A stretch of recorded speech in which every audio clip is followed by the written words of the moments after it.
नमस्कार। आज बात करते हैं एक कहानी की, एक ऐसे महान ऋषि की जिनका नाम था आदिशा।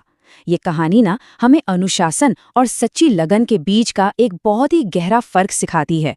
सोचिए, उनके पास सब कुछ था, मतलब सब कुछ, सिवाय उस एक चीज के जिसकी उन्हें सबसे ज्यादा, सबसे गहरी चाह थी।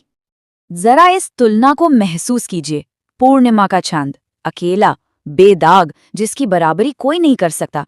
बस ऐसे ही थे ऋषि आदित्य शाह। लोग उन्हें इसी नजर से देखते थे। उनका तप, उनका खुद पर कंट्रोल, अरे वो तो एक मिसाल था। एक ऐसा स्टैंडर्ड जिसे छू पाना किसी और के बस की बात ही नहीं थी। तो सवाल ये है कि आखिर ऋषि आदिशा में ऐसा क्या था जो उन्हें इतना असाधारण बनाता था? उनका आत्मसंयम, उनका सेल्फ कंट्रोल आखिर कितना गहरा था? चलिए इसी को थोड़ा और करीब से देखते हैं। उनका कंट्रोल एब्सोल्यूट था, मतलब पूरी तरह से। सोचिए, सामने शाही नर्तकियों का लुभावना नाच हो या फिर सबसे लजीज शाही पकवान, आदिशा के लिए सब एक बराबर था, कोई फर्क ही नहीं। उनकी इंद्रियां, उनके सेंसेस पूरी तरह से उनके काबू में थे। और ये कोई छोटी मोटी बात नहीं है, ये एक ऐसी सिद्धि है जो सालों की, जी हां, सालों की कठोर तपस्या के बाद ही हासिल होती है। और यहीं पर कहानी में गहरा रहस्य सामने आता है। बाहर से देखने पर तो लगता था कि आदिशा ने सब कुछ पा लिया है, वो तो परफेक्शन की मूरत थे। लेकिन अंदर ही अंदर उनके मन में शांति नहीं थी, एक बेचैनी थी। कुछ तो था, कोई तो जरूरी हिस्सा था जो मिसिंग था, जो गायब था। तो फिर कमी कहाँ थी? आखिर उनकी इतनी जबरदस्त तपस्या में क्या चूक हो रही थी? आदिशा ने तो हर एक नियम का पालन किया था, बिल्कुल परफेक्ट तरीके से। फिर भी उनका जो असली लक्ष्य था वो उनसे दूर, बहुत दूर बना हुआ था। देखिए, इस कहानी को ठीक से समझने के लिए ना दर्शन शब्द का मतलब समझना बहुत जरूरी है। दर्शन का मतलब सिर्फ आंखों से देखना नहीं होता। ये एक डिवाइन एक्सपीरियंस है, एक गहरा जुड़ाव, एक कनेक्शन। आदिशा की सारी मेहनत, उनकी सारी तपस्या बस भगवान पशुपति के इसी एक दिव्य दर्शन के लिए थी। अब आप उनकी हताशा का अंदाजा लगाइए। साल बीतते जा रहे थे, एक के बाद एक। हर नियम का पालन हो रहा था, हर अनुष्ठान एकदम परफेक्ट। लेकिन नतीजा सिफर था, जीरो। वो खुद परेशान थे, समझ ही नहीं पा रहे थे कि आखिर गलती हो कहाँ रही है। और ठीक यहीं कहानी एक ऐसा मोड़ लेती है जिसके बारे में किसी ने सोचा भी नहीं होगा। अब हमारा फोकस महान ऋषि आदिशा से हटता है और जाता है एक बहुत ही साधारण सी शाही सेविका सुनैना पर। अब देखिए, सुनैना के पास ऋषि आदिशा की तरह घंटों तपस्या करने का वक्त नहीं था। वो तो दिन भर अपने कामकाज में ही उलझी रहती थी। लेकिन उसके दिल में ना एक बहुत ही सीधी साधी पर बहुत ताकतवर इच्छा थी कि बस कैसे भी करके शाम की आरती देखने को मिल जाए।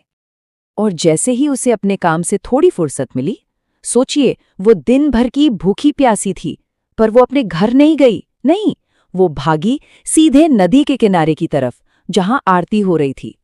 यहां फर्क देखिए, एक तरफ थी आदिशा, जिनका हर काम अनुशासित था, स्टेप बाय स्टेप, और दूसरी तरफ थी सुनैना, जिसकी साधना का बस एक ही सूत्र था, एक ही पॉइंट था। उसके दिमाग में कोई नियम नहीं, कोई तरीका नहीं, बस एक जबरदस्त सब कुछ भुला देने वाली इच्छा थी, आरती देखने की इच्छा। और बस यहीं पर इन दो बिल्कुल अलग रास्तों का, दो अलग दुनियाओं का टकराव होता है। और ये टकराव एक ऐसे पल में होता है जो इतना ड्रामेटिक है कि यकीन करना मुश्किल हो जाए। जरा उस सीन को इमेजिन कीजिए। आरती देखने की बेचैनी में सुनैना कुछ सोच ही नहीं पाती। उसे खंबा दिखता है, वो उस पर चढ़ जाती है ताकि उसे आरती दिख सके। और वो अपना पैर सीधे ऋषि आदिशा के कंधे पर रख देती है। हाँ, उसी संत के कंधे पर जिनका हर कोई देवता की तरह सम्मान करता था। ये देखते ही भीड़ का गुस्सा तो जैसे फूट पड़ा। लोगों की नजर में ये सबसे बड़ा अपमान था, एक ऐसा गुनाह जिसे माफ ही नहीं किया जा सकता। सब उसे डांटने लगे, अरे मूर्ख, ये क्या किया? लेकिन इससे पहले कि बेचारी सुनैना कुछ समझ पाती या कुछ कह पाती, कुछ ऐसा हुआ जो किसी ने सोचा भी नहीं था। ये पल, यही कहानी का क्लाइमैक्स है। वो मोमेंट जब ऋषि आदिशा की सालों साल की तपस्या एक साधारण सी सेविका के सिर्फ एक काम से पूरी हो जाती है। तो आखिर हुआ क्या? देखिए, यही वो सबसे बड़ा फर्क था। ऋषि आदिशा की दुनिया नियमों में बटी थी, अच्छा बुरा, ऊंच नीच, सही गलत, वो हर चीज को इसी तराजू में तौलते थे। लेकिन सुनैना, वो इन सब बातों से, इन सब फर्कों से बहुत ऊपर उठ चुकी थी। उसके लिए उस वक्त सिर्फ एक चीज की अहमियत थी, दर्शन की जबरदस्त प्यास। और तभी आदिशा ने भीड़ को रोकते हुए जो कहा, उसने सबको चौंका दिया। उन्होंने कहा, उसे कुछ मत कहो, आज सुनैना मेरी गुरु बन गई। बस इन्हीं शब्दों में आदिशा को अपना जवाब मिल गया था। उन्हें समझ आ गया कि सुनैना ने उन्हें वो सिखा दिया था जो सालों की कठोर तपस्या भी नहीं सिखा पाई। और असल में यही इस पूरी कहानी का सार है। आदिशा नियमों का पालन करने में इतने खो गए थे, इतने व्यस्त थे कि वो उस सबसे जरूरी चीज को ही भूल गए थे। और वो जरूरी चीज क्या थी? एक सच्ची, दिल की गहराई से निकली हुई प्यास, एक ऐसी लगन जिसके सामने बाकी सब कुछ छोटा पड़ जाए। इस एक पल के ज्ञान के साथ ही आदिशा की आध्यात्मिक यात्रा अपने आखिरी पड़ाव पर पहुंच गई। आखिरकार उन्हें वो चीज मिल गई जिसकी वो सालों से तलाश कर रहे थे। उनकी साधना अब पूरी हो चुकी थी।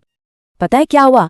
जिस पल, जिस सेकंड उन्होंने ऊंच नीच का भेद करना बंद किया और उस सच्ची लगन की ताकत को समझा, ठीक उसी पल उन्हें वो दिव्य दर्शन हो गए।